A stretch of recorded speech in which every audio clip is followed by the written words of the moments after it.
आजच्या पिरियडला आपण applications of buffer सोल्युशनकडे जाणार आहोत. बफर सोल्युशनच्या ॲप्लिकेशनकडे जात असताना मी पुन्हा आपल्याला डेफिनेशनकडे घेऊन जाईल. बफर सोल्युशनचे डेफिनेशन करताना आपण म्हटलं होतं की the solution which resist sudden change in pH due to addition of small amount of strong acid or strong base.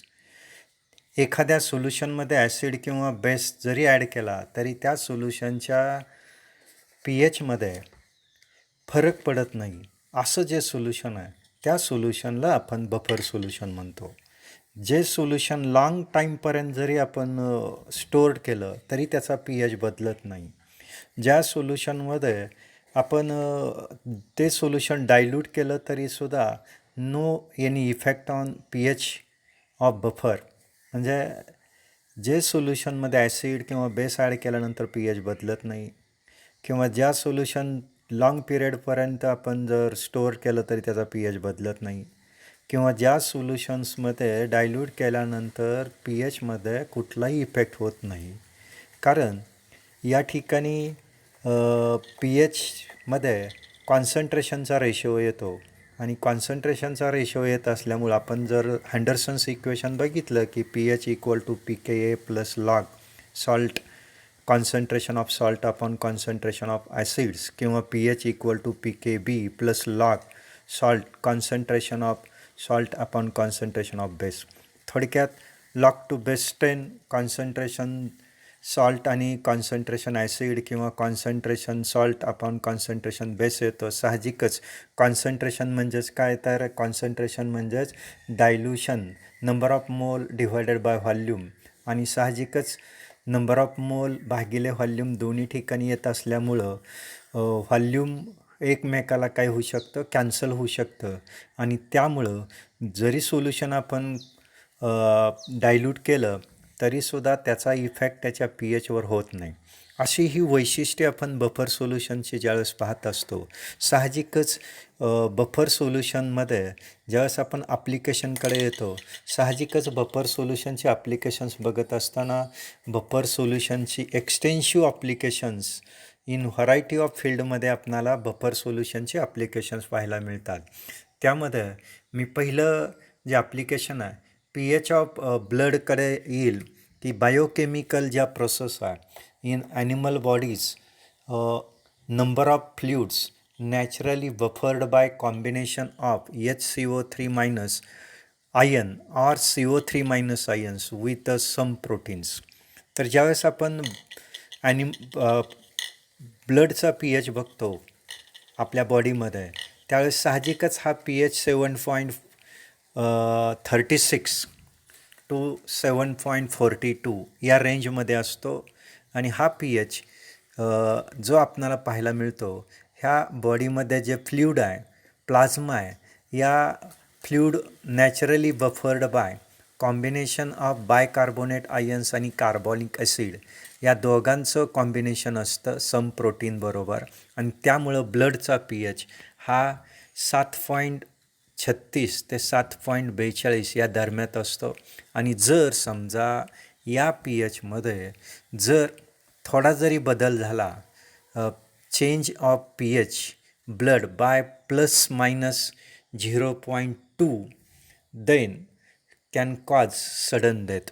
बघा, आपल्या रक्तामध्ये आपल्या रक्ताचा जर pH बघितला तर 7.36 ते 7.42च्या दरम्यात असतो, म्हणजे साधारण नॉर्मली जर म्हटलं तर 7.3 ते 7.4 या दरम्यात pH असतो आपल्या बॉडीमध्ये ब्लडचा. आणि या ठिकाणी हा जो pH आहे हा रक्तामध्ये असणारा bicarbonate ions HCO3 minus ions आणि कार्बॉनिक ॲसिड H2CO3 हे बफरचं सोल्युशनचं काम करतं, आणि त्यामुळं आपला जो ब्लडचा pH आहे हा 7.36 ते 7.42च्या दरम्यात असतो, आणि थोडा जरी ब्लडच्या pHमध्ये बदल झाला plus minus 0.2 it cause death. आपण ज्यावेळेस आजारी पडतो त्यावेळेस सलाईनमधून आपणाला सोल्युशन यूज केलं जातं किंवा इंजेक्शनमधून सोल्युशन ब्लड सोल्युशन दिलं तर साहजिकच आपणाला लगेच रिलीफ मिळू शकतो. Saline solution used in venous intravenous आपल्याला शिरेमधून इंजेक्शन दिलं किंवा सलाईन दिलं तर त्या सलाईनमधून ज्यावेळेस आपणाला बफर सिस्टीम लगेच काय केली जाते, मेंटेन केली जाते आणि प्रॉपर pH ब्लडचा मेंटेन केला जातो. Enzyme change in pH of stomach or other biochemical process. बघा, एन्झाईम हा कॅटॅलिस्टचं काम करतं स्टमकमध्ये किंवा अदर बायोकेमिकल प्रोसेसमध्ये. आणि एन्झाईमची जी ॲक्शन आहे त्या एन्झाईमची ॲक्शन ते ठराविक pHलाच घडतं आहे आणि ही एन्झाईमची ॲक्शनसाठी आपणाला बफर हा यूजफुल आहे. इन द बायोलॉजिकल लॅबोरेटरीजमध्ये जर पाहिलं आपण तर ह्या बायोलॉजिकल लॅबोरेटरीमध्ये सुद्धा आपणाला असं लक्षात येतं की preparing various cultures different types of buffers are used. म्हणजे वेगवेगळ्या बायोलॉजिकल लॅबोरेटरीजमध्ये आपण जे कल्चर्स तयार केले जातात हे कल्चर्समध्ये डिफरंट टाईप्स ऑफ बफर काय केला जातो, यूज केला जातो. हे आपण बायोलॉजिकल ॲप्लिकेशन्स पाहिलं. यानंतर मी नेक्स्ट ॲप्लिकेशनकडे येईल. बफरचं नेक्स्ट ॲप्लिकेशन आहे ॲग्रिकल्चर. ह्या ॲग्रिकल्चर्समध्ये soils get buffered due to presence of salt present in soil as carbonate, bicarbonate, phosphate and many organic acids. We have choice crops and fertilizers depends on pH of soil. बघा, ज्यावेळेस आपणाला एखाद्या शेतामध्ये आपणाला एखादं पीक घ्यायचं असतं त्यावेळेस साहजिकच आपणाला ते पीक घेण्याच्या अगोदर आपणाला त्या शेतीमध्ये आपणाला त्या माती परीक्षण करणं फार महत्त्वाचं असतं. आणि हे माती परीक्षण यासाठी आवश्यक असतं की कुठल्या क्रॉपसाठी कुठलं फर्टिलायझर्स आपणाला यूज करायचं आहे हे आपण कशावरून चॉईस करू शकतो किंवा कुठल्या प्रकारची जमीन, कुठल्या प्रकारची सॉईल कुठल्या क्रॉपसाठी प्रॉपर आहे हे आपण त्या सॉईलचं प्रॉपरली त्याचा pH मेजर करूनच ठरवू शकतो. आणि आपणाला माहिती आहे की ह्या सॉईलमध्ये कार्बोनेट असतं, बायकार्बोनेट असतं, फॉस्फेट असतं, ऑर्गॅनिक ॲसिड्स असतं. आणि आपणाला ज्यावेळेस फर्टिलायझर्स चॉईस करायचा असतो हा फर्टिलायझर चॉईस करताना हा कशावर डिपेंड असतो तर हा डिपेंड असतो pHवर, सॉईलच्या जी pH आहे त्याच्यावर.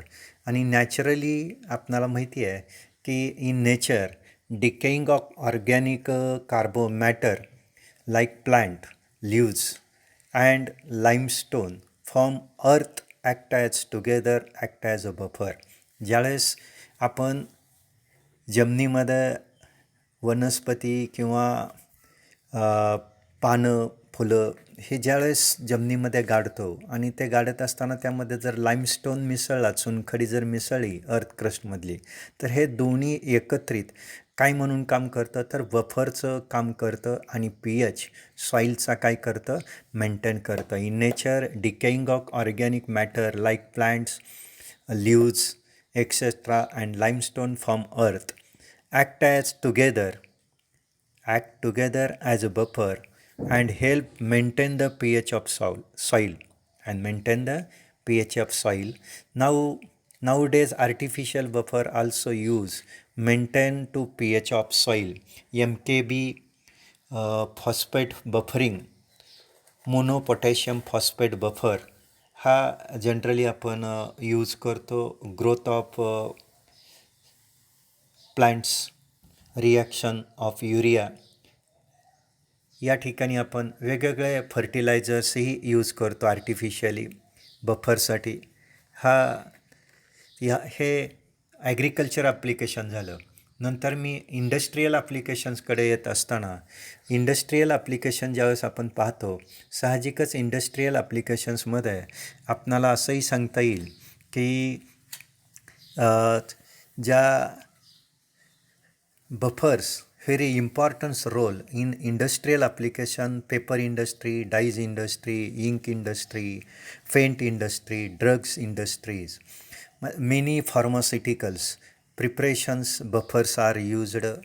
डाईजमध्ये बफर यूज केला जातो. वेगवेगळ्या प्रकारच्या इंक्स असतात, त्या इंक्स तयार करण्यासाठी किंवा पेंट इंडस्ट्रीमध्ये सुद्धा आपणाला कुठल्या प्रकारचा पेंट डिपेंड्स ऑन वेदर, वातावरण, हवामान कसं आहे, कुठल्या हवामानामध्ये कुठला पेंट्स वापरायचा आणि त्यामध्ये कुठला बफर यूज केल्यानंतर त्याच्यावर परिणाम होणार नाही, हे सगळं हे बफरवरून ठरवलं जातं, pH वरून ठरवलं जातं. पेपर इंडस्ट्री असेल, आपण व्हाईट पेपर जरी बघितला, इव्हन आपल्या क्लॉथ्समध्ये वेगवेगळ्या शेड बघतो, व्हाईटमध्ये सुद्धा pH जरा थोडा जरी आपण चेंज केला तरी आपणाला वेगवेगळ्या प्रकारच्या शेड पाहायला मिळतात आणि ह्या शेड बफरमुळं आपणाला ॲडजस्ट करता येतात. इंक इंडस्ट्री असेल, पेपर इंडस्ट्री असेल, पेंट इंडस्ट्री असेल, या ड्रग्ज इंडस्ट्री असेल, या सगळ्यामध्ये आपण बफर सोल्युशन काय करतो, यूज करतो. आणि त्याचबरोबर बफर सोल्युशन आपणाला डाईज इंडस्ट्रीमध्ये यूज केलं जातं, पेंट इंडस्ट्रीमध्ये यूज केलं जातं. यानंतर मी मेडिसिनकडे येईल. मेडिसिनमध्ये आपण अँटीबायोटिक्स यूज करतो. हे अँटीबायोटिक जे मॅन्युफॅक्चर पेनिसिलिन किंवा वाईन मॅन्युफॅक्चरिंग ज्यावेळेस आपण बघतो, तर या सगळ्या इंडस्ट्रीमध्ये आपणाला pH मेंटेन करणं, बफरचा maintain by pH by buffer for increasing the growth of fungi or rate of fermentation, यासाठी आपण बफर यूज करतो. आणि हा बफर जो यूज केला जातो, आपणाला जनरली अँटीबायोटिक पेनिसिलिन आपण यूज करतो. आणि हे पेनिसिलिन हे जे प्रिझर्व केलं जातं किंवा सल्फा ड्रग जे प्रिझर्व केलं जातं, त्या ठिकाणी आपण कार्बोनेट किंवा ॲसिटेट बफर काय करतो, यूज करतो. आता मेडिकल प्रिपरेशनमध्ये पेनिसिलिन प्रिझर्व केलं जातं. हे पेनिसिलिन सायट्रेट बफरच्या साहाय्याने प्रिझर्व केलं जातं. आणि सल्फा ड्रग्ज प्रिपरेशन हे प्रिझर्व केलं जातं कार्बोनेट किंवा ॲसिटेट बफरच्या साहाय्याने. आणि हे स्टॅबिलाइज करण्याचं काम किंवा प्रिझर्व करण्यासाठी जे आपण बफर वापरतो आहे पेनिसिलिनसाठी, ते सोडियम सायट्रेट बफर आपण वापरतो. आणि हे सोडियम सायट्रेट बफर आपण कसं तयार करतो, तर हे सोडियम सायट्रेट बफर ज्यावेळेस आपण सायट्रिक ॲसिडमध्ये मिल्क ऑफ मॅग्नेशिया म्हणजे मॅग्नेशियम हायड्रॉक्साईड, ज्याला आपण अँटी ॲसिड्स म्हणतो, आणि ह्या अँटी ॲसिड्स म्हणजे मिल्क ऑफ मॅग्नेशिया सायट्रिक ॲसिडमध्ये जर आपण मिक्स केलं तर आपल्याला लक्षात येईल की सायट्रिक ॲसिड हे वीक आहे आणि मॅग्नेशियम हायड्रॉक्साईड हे सॉल्ट ऑफ स्ट्रॉंग ॲसिड आणि वीक बेसचा सॉल्ट आहे. सोडियम सायट्रेट हा बफर या ठिकाणी तयार होईल. आणि हा सोडियम सायट्रेट हा ॲसिडिक बफर असणार आहे, weak acid and salt of it strong base. आणि हे आपण सोडियम सायट्रेट तयार करण्यासाठी मिल्क ऑफ मॅग्नेशिया सायट्रिक ॲसिडमध्ये ॲड करतो, त्यावेळेस त्या ठिकाणी आपणाला सायट्रेट बफर यूज होतो. आणि हा सायट्रिक बफरच्या साहाय्यानेच आपण मेडिसिन प्रिझर्व करण्याचं काम किंवा स्टॅबिलाइज करण्याचं काम किंवा पेनिसिलिनसारखं अँटीबायोटिक आपणाला प्रिझर्व करायचं असेल तर सोडियम सायट्रेट आपण वापरतो. सल्फा ड्रग जर आपणाला प्रिझर्व करायचं असेल तर आपण कार्बोनेट किंवा ॲसिटेट बफर्स वापरतो. किंवा वाईन इंडस्ट्रीमध्ये सुद्धा आपणाला pH मेंटेन करावा लागतो, कारण फंगाई किंवा फंगायची ग्रोथ असेल, increasing growth of fungi or rate of fermentation, हे प्रॉपर pHलाच मेंटेन होत असतं. आणि ह्या ब्रिविंग इंडस्ट्री किंवा वाईन मॅन्युफॅक्चरिंगमध्ये बफर हा यूज केला जातो. यानंतर मी फार महत्त्वाच्या ॲप्लिकेशनकडे येईल, ॲनालिटिकल केमिस्ट्रीकडे. ह्या ॲनालिटिकल केमिस्ट्रीमध्ये आपण 11वीमध्ये क्वालिटेटिव्ह आणि क्वांटिटेटिव्ह अनालिसिस हे आर्टिकल पाहिलेलं आहे. तर क्वालिटेटिव्ह अनालिसिसमध्ये आपण काय करतो, तर एखाद्या कंपाऊंडचं आयडेंटिफिकेशन करण्यासाठी प्रथम आपणाला बेसिक रॅडिकल किंवा ॲसिडिक रॅडिकल हा डिटेक्ट करावा लागतो. आणि बेसिक आणि ॲसिडिक रॅडिकल आपण डिटेक्ट केल्यानंतर त्यावरून तो कंपाऊंड आयडेंटिफाय करतो, त्यालाच आपण काय म्हणतो तर क्वालिटेटिव्ह अनालिसिस म्हणतो. आणि ह्या क्वालिटेटिव्ह अनालिसिसमध्ये आपणाला ग्रुप थर्ड आणि ऑनवर्ड ग्रुपसाठी आपणाला बेसिक बफर हा यूज करावा लागतो. Group third A plus ammonium chloride plus ammonium hydroxide. आता या ठिकाणी अमोनियम क्लोराईड आणि अमोनियम हायड्रॉक्साईड हा ज्यावेळेस आपण ॲड करतो त्यावेळेस त्या ठिकाणी प्रिसिपिटेट फॉर्म होतो. आणि हा प्रिसिपिटेट फॉर्म व्हायचा असेल तर थर्ड बी ग्रुपचा pH हा अल्कलाईन असणं आवश्यक असतं, हा मेंटेन करणं आवश्यक असतं. आणि हा pH 8 to 10 या रेंजमध्ये आपणाला मेंटेन करावा लागतो.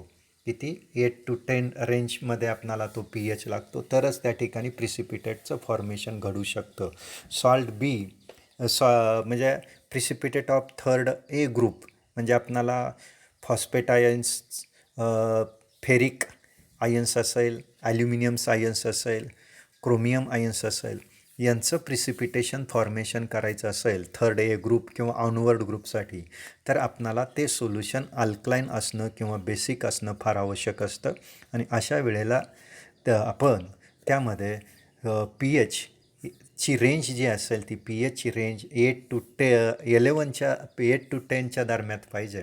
आणि त्यासाठी आपणाला त्यामध्ये अमोनियम क्लोराईड आणि ammonium hydroxide, weak base and salt of it strong acid हा बफर, बेसिक बफर त्या ठिकाणी ॲड करावा लागतो. तसंच in qualitative analysis mixture containing phosphate acetate buffer is used.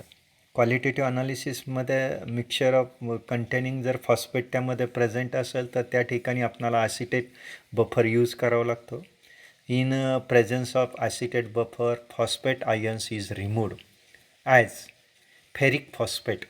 आता फॉर एक्झाम्पल आपणाला क्वालिटेटिव्ह अनालिसिसमध्ये फेरिक आयनचं प्रिसिपिटेशन करायचं असेल तर आपण काय करतो, साहजिकच त्या सोल्युशनमध्ये ॲसिटेट बफर ॲड करतो.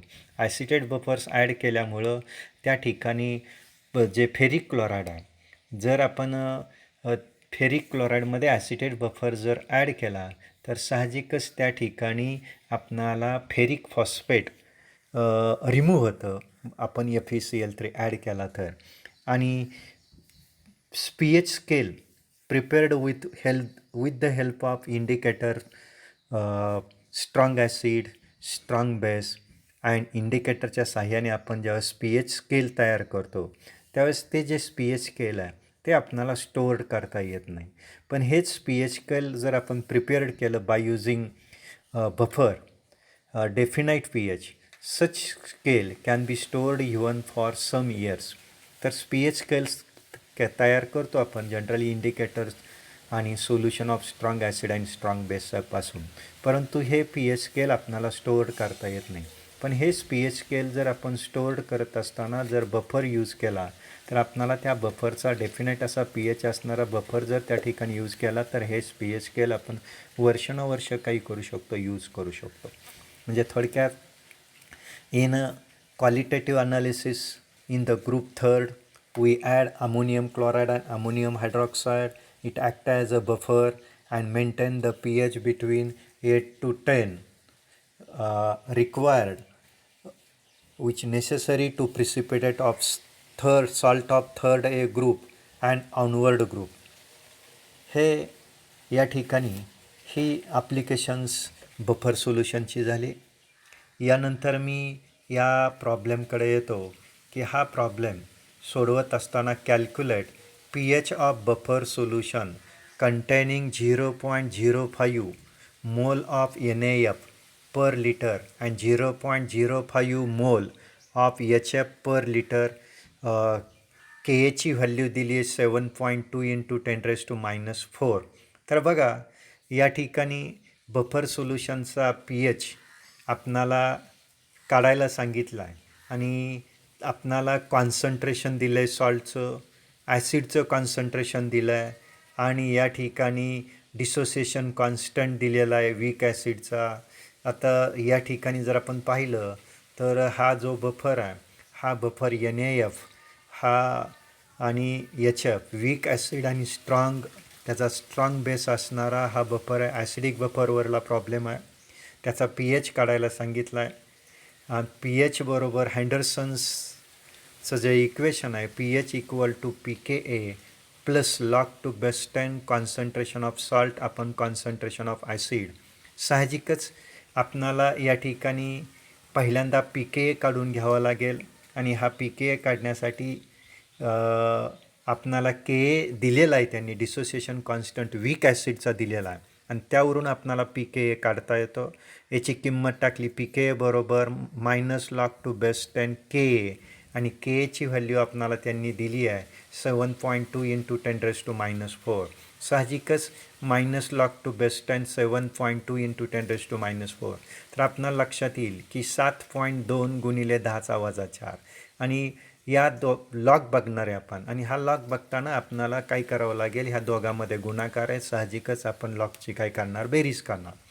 मग बेरीज करताना काय येईल, minus log 7.2 plus minus in bracket -4 log 10 आणि मग साहजिकच आपणाला 72चा लॉग येतो. त्याची कॅरेक्टरिस्टिक्स एक अंकी संख्या आहे, कॅरेक्टरिस्टिक 0 आली. 72चा लॉग 8573 आणि 10⁻⁴ जी पॉवर आहे ते -4 मायनस काय झाला प्लस. साहजिकच किती झाला 4 मायनस 0.8573 आला आणि याची वजाबाकी केली तर ती वजाबाकी किती येते 3.1427 आली. किती आली 3.1427. आणि मग सॉल्टचं कॉन्सन्ट्रेशन आहे 0.05 आणि ॲसिडचं कॉन्सन्ट्रेशन आहे 0.15. आता हे जे कॉन्सन्ट्रेशन आहे 0.05 हे आपण चेंज करू शकतो. किती 5 इंटू 10⁻², रिअरेंज करून लिहिला. 0.05 म्हणजेच किती 5 इंटू 10⁻² आणि 0.015 म्हणजेच किती 1.5 गुणिले 10⁻².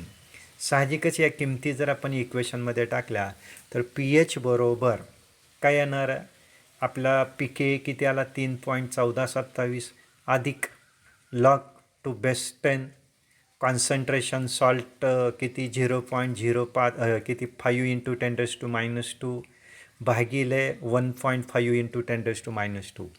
10⁻²ला 10⁻² कॅन्सल होईल आणि 5 भागिले 1.5 म्हणजे किती येईल तर 3.33 येईल.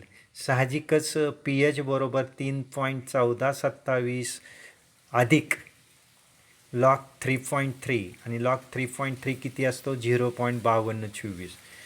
3.1427 अधिक 0.5224 या दोघांची बेरीज केली तर 3.6651 येतं आणि मग ॲप्रॉक्सिमेटली आपण किती लिहितो 3.67 लिहितो. या पद्धतीने आपणाला हा पी एच वीक ॲसिड आणि सॉल्ट ऑफ इट्स स्ट्रॉंग बेसचा या ठिकाणी कॅल्क्युलेट करता येतो.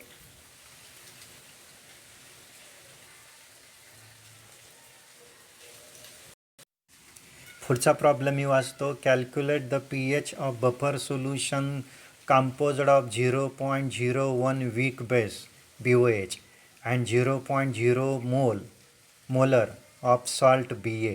आता ह्या ठिकाणी हा बफर आहे वीक बेस आणि सॉल्ट ऑफ इट्स स्ट्रॉंग ॲसिडचा BOH प्लस BA. हा बेसिक बफर आहे आणि हा बेसिक बफर असल्यामुळं त्याचा के बी दिलेला आहे 1.8 गुणिले 10⁻5 वीक बेसचा. त्यानंतर कॉन्सन्ट्रेशन दिलं आहे सॉल्टचं, ते कॉन्सन्ट्रेशन आहे 0.2 आणि वीक बेसचं कॉन्सन्ट्रेशन दिलं आहे 0.1. साहजिकच फॉर्म्युला आपण हँडरसन्स इक्वेशन वापरणार आहे. या ठिकाणी सॉल्टचं कॉन्सन्ट्रेशन दिलं आहे, वीक बेसचं कॉन्सन्ट्रेशन दिलं आहे, डिसोसिएशन कॉन्स्टंट दिलं आहे आणि यावरून आपणाला पहिल्यांदा POH काढावं लागेल. आता POH बरोबर PKB plus log to base 10 concentration of salt भागिले कॉन्सन्ट्रेशन ऑफ सॉल्ट भागिले कॉन्सन्ट्रेशन ऑफ बेस. आता PKB पहिल्यांदा आपणाला PKB काढायचा, KB दिला आहे. PKB बरोबर जसं pH ची व्याख्या बघितली तशीच PKB ची व्याख्या बघताना आपण minus log to base 10 KB minus log to base 10 1.8 into 10⁻⁵.